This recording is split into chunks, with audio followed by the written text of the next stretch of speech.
Assalomu alaykum. Yoritib bermoqchi bo'lgan mavzuyim bu motivatsiya. Hamma yaxshi ko'radigan mavzu.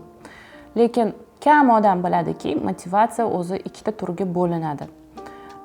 Birinchisi bu intilish motivatsiyasi va ikkinchisi qochish motivatsiyasi. Xodimlaringizda yoki atrofingizdagi insonlarda qanaqa motivatsiya ko'proq ishlashidan kelib chiqib, unga ta'sir qilish instrumentlari ham har xil bo'ladi. Ya'ni intilish motivatsiyasi deganimizda bizni inson nimadir xohlaganligi uchun uni xohlaydi, qiladi, talpinadi va harakatlanadi deymiz. Biz nimadirga kelajakda maqsad qo'yganligi uchun va o'sha narsani xohlaganligi uchun u shu yo'ldan boradi va harakat qiladi. Bu intilish motivatsiyasi. Nimagadir intiladi.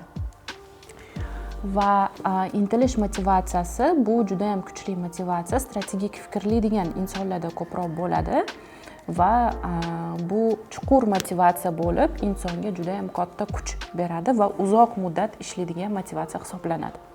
Ikkinchi turi esa bu qochish motivatsiyasi. Bu har qanaqa shtraflar, har qanaqa jarima, so'kishlar, jazolashlar orqali boshqariladigan motivatsiya, ya'ni inson qo'rquv orqali nimadir qiladi. Shu narsa bo'lmasin deb nimadir harakat qiladi. Shuning uchun ba'zi kompaniyalarga motivatsiya dasturi deganda jarimalash tizimi ko'proq to'g'ri keladi, ba'zi kompaniyalarga esa nabarot rag'batlantirish tizimi ko'proq to'g'ri keladi. Buning uchun siz xodimlaringizda intilish motivatsiyasimi yoki qochish motivatsiyasimi aniqlashingiz kerak. To'g'ri keladigan jamoani tasvirlab bering. Agar xodimingiz men xohlardim ular do'stona bo'lishini, bir-biriga yordam berishini, aynan qanaqa bo'lishini tasvirlab bersa, demak unda intilish motivatsiyasi.